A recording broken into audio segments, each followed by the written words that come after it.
মৰমৰ ছাত্ৰ ছাত্ৰীসকল, আমি সাক্ষী কবিতাটোৰ কবি কবিৰ দাসৰ পৰিচয়টো আমি আলোচনা কৰিলোঁ। আজি আমি কবিতাটো আলোচনা কৰোঁ।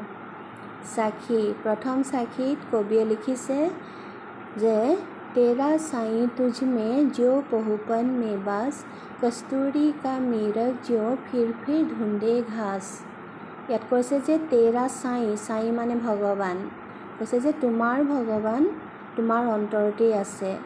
যেও পহুপন মে বাজ, যিদৰে এপাহ ফুলৰ মাজত সুগন্ধ সোমাই থাকে, ঠিক সেইদৰে তোমাৰ ভগৱানো তোমাৰ অন্তৰত আছে। কস্তুৰী কা মেৰগ যেও ফিৰ ঢুণ্ডে ঘাস, যিদৰে হৰিণাই কস্তুৰীৰ সুগন্ধ বিচাৰি ঘাঁহৰ মাজত ঘূৰি ফুৰে, কিন্তু সি নাজানে যে সেই সুগন্ধ তাৰ শৰীৰৰ পৰাই বিয়পি পৰিছে। দ্বিতীয় সাক্ষীত লিখিছে সদগুৰু কি মহিমা আনন্দ আনন্দ কিয়া উদ্গাৰ, লোচন আনন্দ উঘাৰিয়া আনন্দ দিখাৱন হাৰ। ইয়াত কৈছে যে সদগুৰু অৰ্থাৎ ভাল গুৰুৰ মহিমা অসীম, তেওঁ অসীম উপকাৰ সাধন কৰে। লোচন আনন্দ উঘাৰিয়া আনন্দ দিখাৱন হাৰ, তেওঁৰ অজ্ঞানতাখিনি অজ্ঞানতা আঁতৰাই, চকুৰ পৰা অজ্ঞানতা আঁতৰাই তেওঁ জ্ঞানৰ পোহৰ দি তেওঁ সত্যৰ পথত চলিবৰ কাৰণে পথ দেখুৱায়। তৃতীয় সাক্ষীটোত কৈছে যে গুৰু কুম্হাৰ শিষ কুম্ভ হে, গঢ়ি গঢ়ি কাঢ়ে খোট, অন্তৰ হাত সহাৰ দে বাহাৰ বাহে চোট। ইয়াত লিখিছে যে গুৰু আৰু শিষ্যৰ সম্বন্ধ, কুম্হাৰ মানে কুমাৰ, যিয়ে মাটিৰ পাত্ৰ সাজে, সেই কুমাৰৰ কথা কৈছে যে গুৰু আৰু শিষ্যৰ সম্বন্ধ এজন কুমাৰ আৰু এটা কলহৰ লগত তুলনা কৰিছে। গুৰু আৰু শিষ্যৰ সম্বন্ধ কুমাৰ আৰু কলহৰ লগত।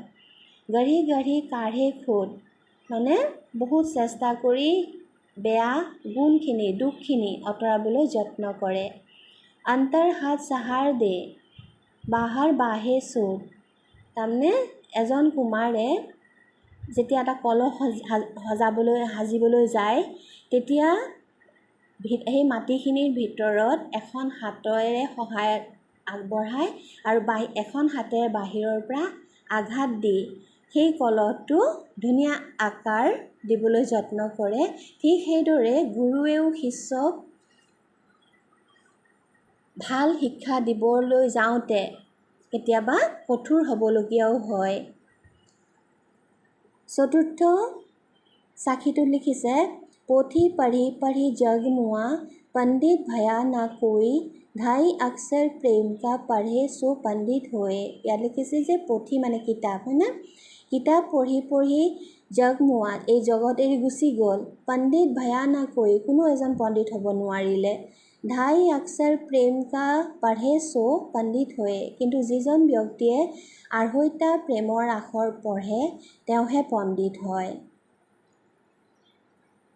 তাৰপিছত ৫ নম্বৰ সাক্ষীটোত লিখিছে মালা ফেৰত যুগ ভয়া, ফিৰা না মন কা ফেৰ, কৰকা মন কা দাড়ি দে মন কা ফেৰ।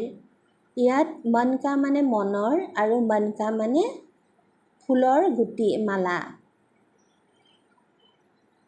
ইয়াত কৈছে যে মালা ফেৰত যুগ ভয়া, তাৰমানে মালা জপ কৰোঁতে কৰোঁতে যুগ যুগ পাৰ হৈ গ'ল, কিন্তু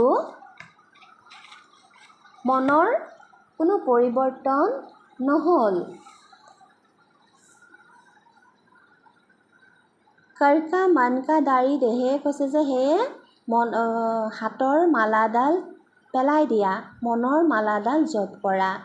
ইয়াত কৈছে যে মালা ফেৰত যুগ ভয়া, আকৌ কৈছোঁ মালা ফেৰত যুগ ভয়া, ফিৰা না মন কা ফেৰ, তাৰমানে মালা জপ কৰোঁতে কৰোঁতে যুগ যুগ পাৰ হৈ গ'ল, কিন্তু মনৰ কোনো পৰিৱৰ্তন নহ'ল। সেয়ে কবিয়ে কৈছে যে কৰকা মন কা দাড়ি দে, তাৰমানে হাতৰ মালাডাল পেলাই দিয়া, মনৰ মালাডালহে জপ কৰা, অৰ্থাৎ মনৰ সেই বেয়া ভাৱবিলাক আঁতৰালেহে মনটো পবিত্ৰ হ'ব বুলি কৈছে।